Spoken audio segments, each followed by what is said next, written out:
Good evening, everybody. I'm an alcoholic. My name is Dan Drusky. Please join me in the serenity prayer.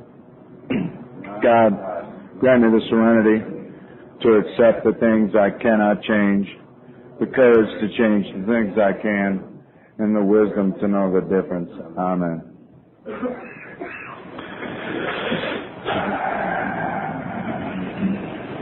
Okay.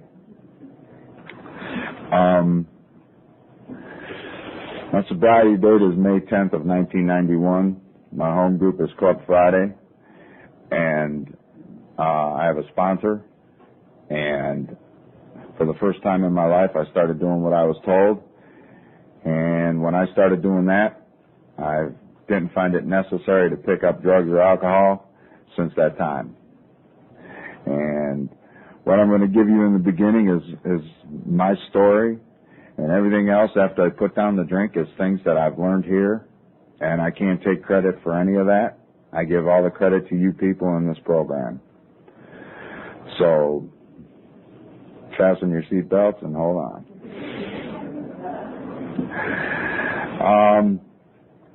I got bigger out in Twinsburg. I say I got bigger because I never grew up till I got here.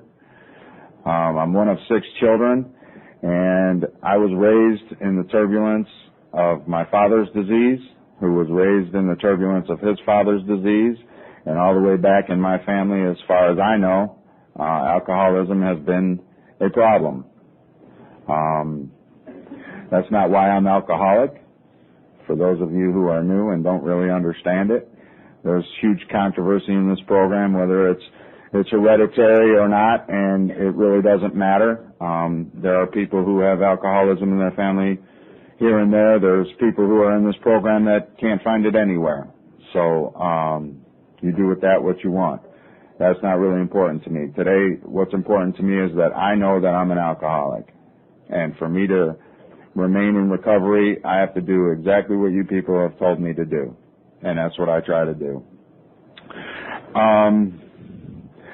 I got out of high school in 1975, and I joined a band and started in the entertainment business for a while, and that's why I started polishing, excuse me, that's why I started polishing my drinking and my abuse, and at this time I started hanging around in a bar down in Kent, the college town.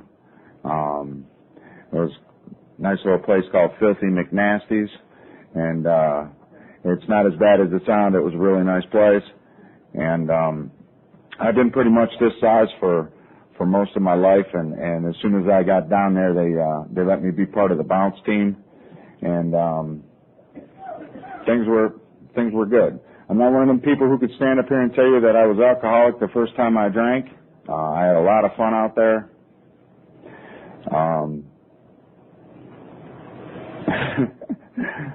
But we'll go into that after intermission.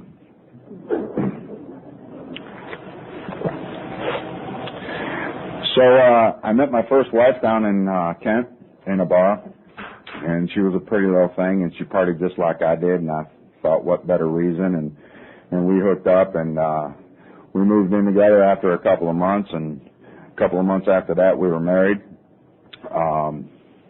My father got me a job down at Republic Steel, and I started working swing turn and started learning how to drink around the clock. So I'm juggling a new relationship, the band, Republic Steel, and working down at the bar, and I was having a ball. Getting pretty much to the point where I was drinking or using something every day. It got a little tiring, and the wife says, it's time we grow up and start a family. And about 4 years into our marriage, I thought that was a great idea, and she grew up, and my son Troy was born.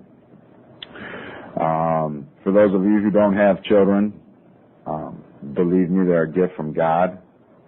For those of you who do have children, remind yourself they are a gift from God.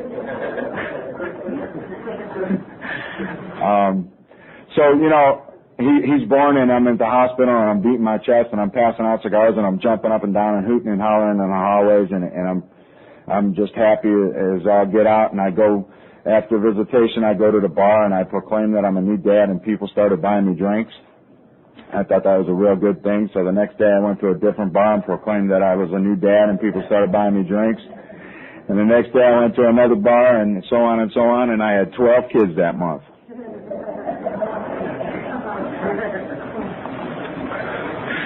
Things were pretty good.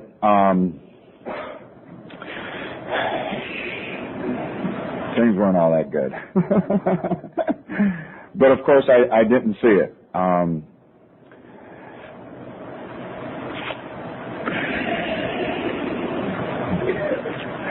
Anyway,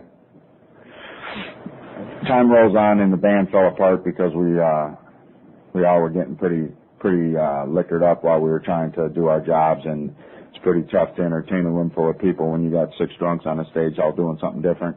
And the job at Republic Steel started getting in the way of my drinking and my partying down in Kent, and I was a young man at the time. I was 20 years old, and I was making good money for a 20-year-old at the time, and I walked in there and told them, I just really couldn't do this anymore, and walked away from that job, and it started getting pretty regular. This is about the time I went into my Star Trek drinking, and for those of you who don't understand that, on the Enterprise, which is the ship on Star Trek, they have a gadget called the transporter, and 1 minute you're one place and the next minute you're someplace totally different, and that's about how my drinking took off. I started blacking out pretty good, pretty regularly, and 1 minute I'd be someplace and the next minute I'd be someplace totally different, and had no idea how I got there. And I was losing time, and there were no consequences yet. And then the next day, I got off work and went to the bar with my buddy, and it was in the morning, and the next thing I know, it's 9:30 at night, and I'm in the Portage County Jail, and I have a DWI, assault and battery charge against me, and I don't even remember leaving the bar. Well, what had happened was, started drinking the little shooters, and when I left the bar, there was a nice big sweeping curve on 44 leaving out of Ravenna, and I didn't make the turn, and I barrel rolled the car into the guy's front yard, and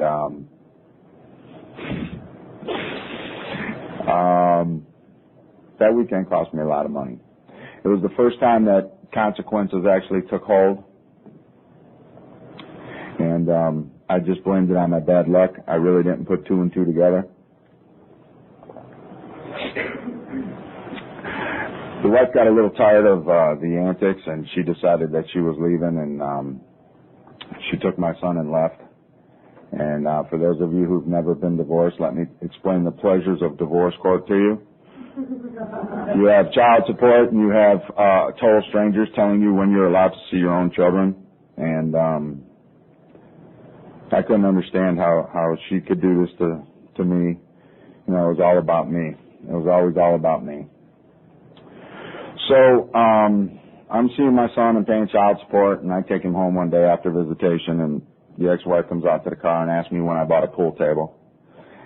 I didn't understand the question, and I asked her, "What are you talking about?" She said, "Troy says you guys are playing pool and pinball, and I don't understand. When did you get a pool table?" And see, that's the quality time I was spending with my son. I was taking him to the bar with me, and I was putting him up on the stool next to me, and I was feeding him chips and pretzels and quarters for the jukebox and a pinball, and that was quality time. Well, she decided that was going to be about enough of that, and she took him and she moved out of state. And for a while there, he was flying back and forth, and then one day I called down, and the phone was disconnected, and I had no idea where they were at. Anyone in their right frame of mind probably would have put some money together and hired someone to go find them, but that got in the way of my drinking. So what I did was I just tailspinned into the bottle. Around this time I met another young lady in a bar, and she was a pretty little thing. She partied just like I did, so what better reason? And we moved in together, and we started playing house, and she had a daughter the same age as my son. And, things were things. This is how it was. I continued doing what I was doing. About 3 or 4 years go down the road, and we got married, and she decided we should grow up and have a family of our own, and I thought that was a great idea, and she grew up, and my daughter Shauna was born.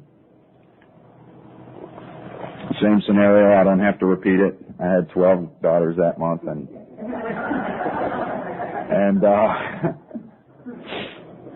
it just got pretty hectic. I mean, there were a lot of wrecked cars. I counted them one time. It's over like 30. A lot of jail, a lot of lawyers' fees, a lot of court costs, and it started catching up with me. And one day, my last junk consists of something I'm not real proud of, but it's part of my story, and you got to hear it, and I got to say it. One day after work, I go across the street with the guys from work, because that's what you do. That's the excuse. Well, that was the reason at the time. And called the wife to explain I was stopping at the bar, and it was, because I'm polite like that. And she said, it's Wednesday, and it's the third night this week. You stopped. Why don't you just come home? And that was enough for me to slam the phone down and start drinking shooters. And next thing I know, it's 9:30 at night, and I was transported to the bar right around the corner from my house, which was Pat's down over there on Turney. And I'm still in my work clothes, and I'm thinking she's going to be pretty mad, so I go out to my car to go home, and all my clothes are in my car. And I thought, man, she's really mad. She don't even want me to come home. Well, that wasn't the case. The case was I had already been there, and alcohol turned me into the same monster it turned my father into. And I went home, and I slapped the hell out of the only person left on the planet who cared anything about me, and I don't even remember being there. But when I got back to the house, she not so politely told me to leave, or she was going to call the police. And, I don't like jail that well, so I did what any good drunk would do. I went back to the bar to tell the guys how my wife doesn't understand me. And I hooked up with a couple of guys who were doing some other things besides drinking, and 3 days of not sleeping and not going to work and not showering or not eating. Found myself on the kitchen floor of this house, and I don't even know where I was, and I don't even know who I was with. And if you ever need to get out of a situation and you don't know how to do it, just start crying. They ask you to leave immediately. So, Big Bad Dan, 6'3", about 250 pounds, sobbing, crying. I'm getting ready to lose my second wife and my second family and all this stuff. That was the hard part, the stuff. Then I built back up from my first devastation. So after they asked me to leave, I didn't know where else to go, so I called home, and I begged my wife's forgiveness, and she said, heard it, and I promised it would be different, and she said, no, it won't. And she said I was pretty sick, and she didn't want to see me till I was sober for a year. I didn't know at the time where it came from, but I know now. It was God looking out for me. I found myself down at Rosary Hall, which is a treatment center that's down at St. Vincent Charity Hospital. And I'm a firm believer of you get what you need when you come here. And I'm in this room with the old lady, and she's asking me all these questions, and I was incapable of telling the truth by this time, and I was telling her about a third of what I was really up to, and she told me I was really sick and I should stay with them for a couple of weeks. So she asked me if I had a job, and I said, 3 days ago I did. I don't know. Let me call them. And I called work, and they were happy to hear from me, and I went into treatment. And this is where my discovery and the beginning of my recovery starts. Treatment centers, and by no means am I promoting treatment centers, but once again, I'm a firm believer of you get what you need when you come here. And that's exactly what I needed to do. Treatment centers are a discovery, and they taught me an awful lot about the disease concept, the two-phase, mind and body, and I got what I needed to start doing what I needed to do. And then when I got out of there, you people were here to help me along the way. But anyway, I'm in treatment, and and you people show up and you shared your stories and you did big book studies and you just came down and bought cigarettes and sat around and drank coffee and they're telling me in there that I got to find a sponsor. And this guy comes in and he comes up with this huge smile on his face and he shakes my hand and he says, "How you doing? I'm Dan." And I said, "Hey, that's pretty good. I'm Dan too." And I'm thinking, you know, they're telling me I need a sponsor and there's no way nobody that's not high could be this happy. So I'm going to ask him to be my sponsor and he's going to show me how to do it and get away with it. So I asked him to be my sponsor and he said, "I'd be more than happy to help you, Dan, but there's two things you have to do." And I said, "What's that?" He says, "You have to make this big book study out in Euclid, your home group, so I could see you once a week and we could work on the steps that you need to put into your life so you could have a complete psychic change so you could be on your way to recovery." And right out of my mouth came, "I live in Garfield. Euclid's too far away from my house." He didn't drop a step. He turned back at me and he said, "You've come out of blackouts further away from home than that." And I said, "All right, you got me on that one." I said, "All right, what else do I need to do?" He says, "You need to change everything about you except your name." I said, "That sounds pretty hard." And he looked dead at me and he says, "It's not as hard as you're going to make it." So after about 2 weeks of being in Rosary Hall, it was time for me to go, and let me tell you, I didn't want to leave because I felt safe there. For the first time in my life, I felt safe because I couldn't go down the hall and get a drink or whatever else I was doing at the time.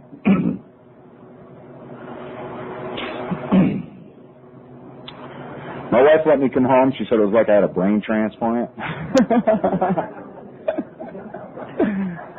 And I don't know, it was good for me. So I started going to meetings. They told me to go to 90 meetings in 90 days. I said, "That's every day." They said, "You drank every day." Everything you guys told me, that there was no arguing with you.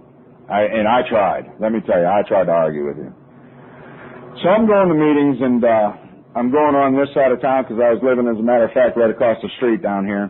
And on Wednesday, I'd shoot all the way out to Euclid to this big book study, and what they would do is they would listen to the Joe and Charlie Big Book study tapes for about 45 minutes, and then after the meeting, they'd break down into, smaller groups. And sponsors were helping their sponsees, and the books were open, and people were doing the work that's needed to be done here. And after that meeting, they had a home group meeting, and I joined the home group, and the coffee guy looked at me, and he said, "Guess what? It's your turn to make coffee. I'm tired of doing it." Well, I didn't know nothing about making coffee, but that's all I had to do was say that, and they showed me how to do that, too. Now, let me explain something to you about the coffee guy. If you've never made coffee, if you're new, or if you're old and you've never made coffee, this is something that you really ought to do. It's a good experience. The coffee guy's a lot like a bartender. If someone is in the program and they're working the program like they're supposed to and they're having a bad day, they go to a meeting a little early to talk to somebody. And the only guy there early is the coffee guy. And let me tell you, you guys got some serious problems. Made mine look like nothing. So I started making coffee, and they got me right into the steps and right into the big book. And I'd go over there and I did the study work that I needed to do, and I'd come back over here to this side of town, and believe me, I'm not bad-mouthing this side of town, that side of town. I'm just telling you how it was. I was walking around with this huge smile on my face already, and I'm gung-ho, and they're telling me, "Slow down, you didn't get sick overnight, you're not going to get better overnight." And this confused me, so I took it back to my sponsor, and I said, "They're telling me to slow down." He didn't do it too often because he wasn't a large man, but he did poke up at me and poke me in the chest, and he said, "Show me in the book where it says slow down." Couldn't argue with him, could never argue with him. So I kept doing what I was supposed to do, and I got the nickname of the 90-Day Wonder for a while. Not too many people thought I was going to stick around, so I think I did it just to spite them. Told ya. And so I walked around with my big super AA on my chest and my cape and my boots, and I was going to save the world, and I was feeling good, and I was going over there doing step work and things I needed to do, and I was going to lead meetings, and I was getting active, and I was doing what I was supposed to do. For the first time in my life, I did what you people told me to do. the same thing that my parents and my teachers and my spiritual leaders and everyone in my life tried to tell me to do, and I didn't follow any direction until I got here. So I'm at this meeting one night, and we're going over some stuff, and my sponsor looks at me and he says, "Well, Dan, I believe you're ready to take your third step." And I said, "That's great." Now, where this meeting was out at Night and Day Club, and it's probably 8 times the size of this room, and the place was packed, and this man gets up out of his chair and he kneels down on his knees on the floor and goes like this. And I looked around and I said, "What, now?" He said, "You said you were willing to do anything to stay sober." So I got down on my knees with these guys and I held hands and I said the third step prayer, and I believe God heard me, because I got an overwhelming feeling of safety, and I was in a good spot.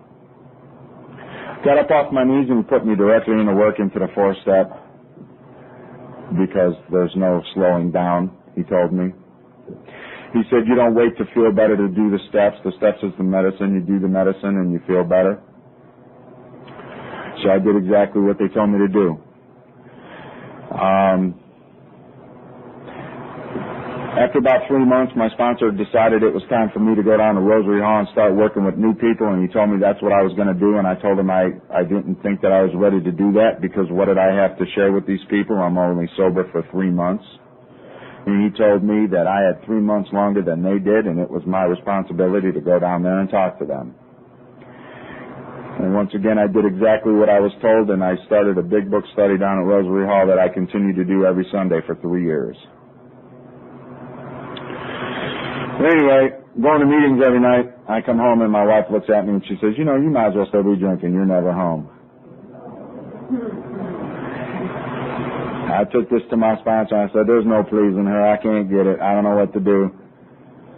She's all upset because I'm never home. I'm going to meetings." And he told me, "Dan, you have to make her understand that this has to be the most important thing in your life right now. If you don't do exactly what you're supposed to do, you're not going to get exactly what you're supposed to get, and you're going to go back to drinking and go back to being who you used to be, and she's going to leave you anyway." So I took this back to my wife and I said, "My sponsor says that this has to be the most important thing in my life right now." She understood, and she got over it, and she started meeting me at the door with a big kiss and a hug every night when I come home, and she told me a couple years down the road that it was like a breathalyzer. She still didn't trust me, but it was okay. And I started getting better. And all of a sudden I started going to work every day, and all of a sudden I started getting stuff. He doesn't promise you any stuff, but if you set the drink down and you go to work every day, you're able to buy stuff. And it's amazing.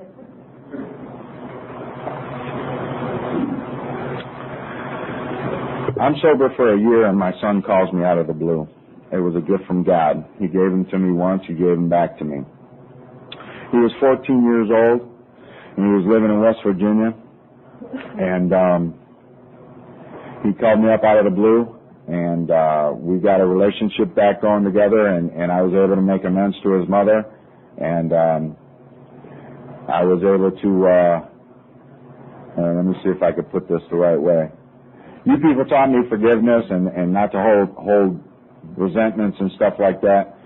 So I agreed not to put her in jail, and she agreed not to keep me responsible for any of the back child support. So it worked out kind of good.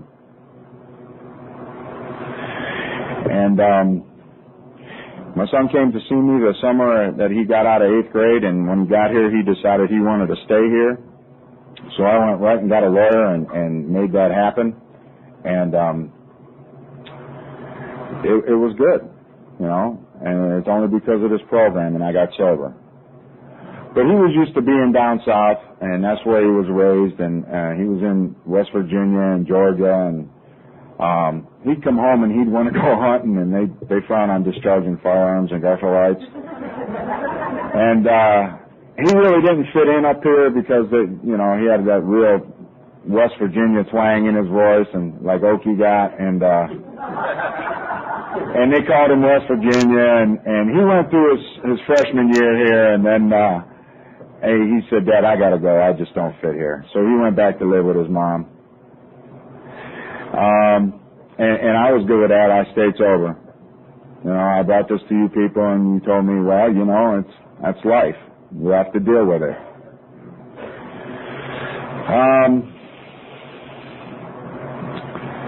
I'm 5 years sober now, and things are great. I'm doing good at work. I got into a whole nother trade when I sobered up. Life is good. I bought a century home over on Boning off the Turney Road down here, and things are great. And I'm going to meetings still. After 5 years, I was still going to 3-4 meetings a week. And my wife comes to me and she says, I need my space. I told her, go upstairs, it's a big house. And she said, no, you know what I mean. And I brought this to you people, and I said, there's no pleasing her. I don't know what to do. And you explained to me that a lot of people come into this program, and a lot of people get divorced after they come into this program. And I didn't understand that, and you explained it further by telling me that the people that are alcoholic in the household wreak havoc on everybody in the house, and the household gets sick. Because this is a family disease. It's things I already knew. I just didn't know the names of them because I had come from that. It was in my father's house. And it's a family disease. And everything we touch and everyone who gets in our path we hurt. Especially the ones who love us the most. So,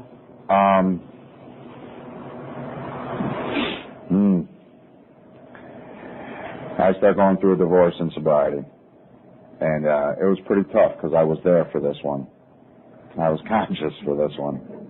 It was a lot harder than the first one, believe me. And there goes all my stuff again. So around this time, my son calls me from West Virginia, and he says, Dad, I'm not getting along with Mom's husband.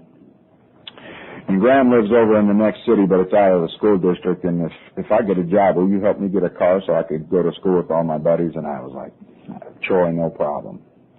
Now, you know, he's his daddy's boy. I thought I had all kinds of time. A week later, he calls me up, dude, I got a job. How about that car? So,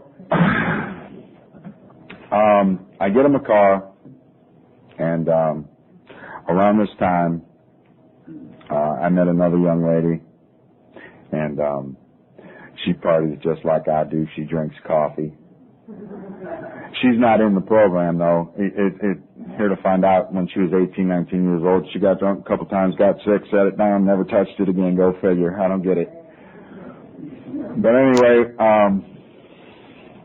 she's a pretty little thing, and we bought a house in Rocky River together in June, and the next month we got married in the backyard. But anyway, back to my son. I got this car, and she helped me take it down to him. I bought him a Camaro.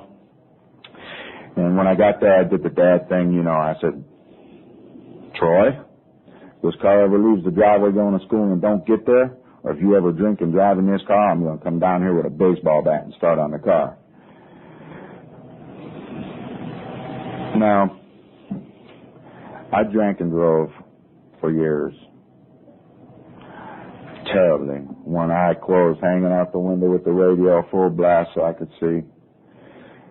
And to my knowledge, I don't believe I ever hurt anyone. I wrecked a lot of stuff, though. My son was at it for 2 weeks. I was laying in bed. It was 5:30 in the morning. And I get a call from West Virginia. It's an emergency room, and it's an emergency room doctor. And he says, Mr. Drusky, your son was involved in a terrible accident.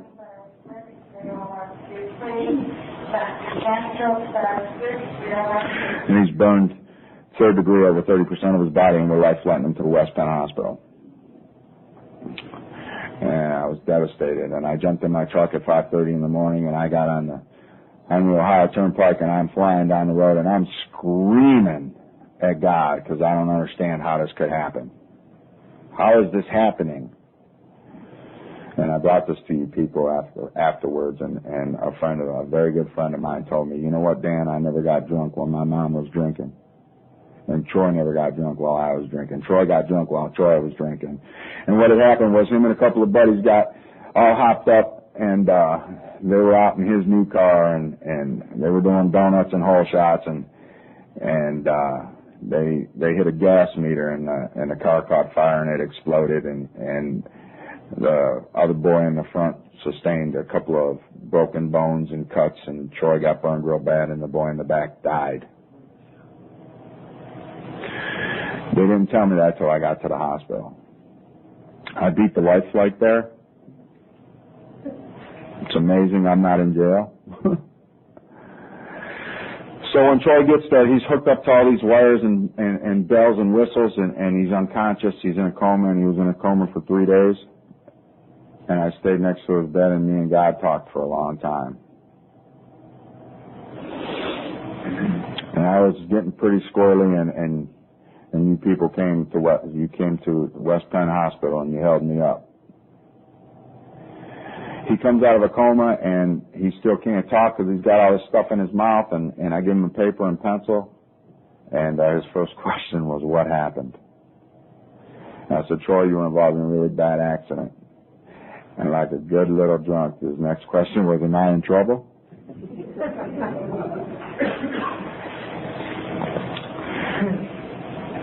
After a whole bunch of surgeries, reconstructive surgeries, and skin grafts and that nature, he was released out of the hospital. And I talked to his mother, and we thought it'd be a good idea that he goes back to his mother's house to recover, and this was in October. Now, in December, I called to make arrangements to see him and for Christmas, and she said, when you come and get him, you keep him, because he's drinking again. And I went down and I picked him up and I brought him back, and he was in the middle of his senior year, and I explained to him, Troy, you can't be drinking and be around me. I can't have it. You can't be coming home drunk and being in my house. I can't have it. And he understood. And he started coming around to these rooms, and a couple of you people might have met him. He got through high school, he graduated from Garfield, and the day after graduation he had that same look in his face, and he said, Dad, I gotta go. And I packed him up, and I took him back down to West Virginia, and got off 79, and there was a big old mutter truck at the gas station, big old huge tires like they run down there in West Virginia. It was one of his buddies, and they threw all the stuff in the back of his truck, and it was like releasing an animal back into the wild. He jumped in the back of the truck, and off he went whistling and hollering, and I love you, Dad, I'll talk to you soon. Well, life goes on. That's what you people tell me. So, let me tell you a little bit about anniversaries. Anniversaries are important to us in this program. My first year anniversary, there was cake and balloons and a party. And my second anniversary, there was a card. And the third anniversary, nobody even acknowledged it, and I was crushed. I was like, where's my parade? And I took this to my sponsor, and he said, you know what, Dan, you're doing what you're supposed to be doing. You know what? That's it. Anniversaries are only important to us. And if you run with a clique of people in here who you call your friends and your support group, remember each other's anniversary because it's important. Okay? On my 11th year anniversary, I got up and I went to work. And to tell you the truth, I forgot it was really my anniversary because it wasn't about me anymore. And I'm at work for about an hour, and I get a phone call, and it's my first ex-wife, Troy's mom. And Troy took a gun and shot himself because he couldn't deal with the guilt and the shame of that boy's death, and he had untreated alcoholism. And you people came to West Virginia, and you helped me bury my boy. And you told me that it wasn't a reason to drink, and I believe you.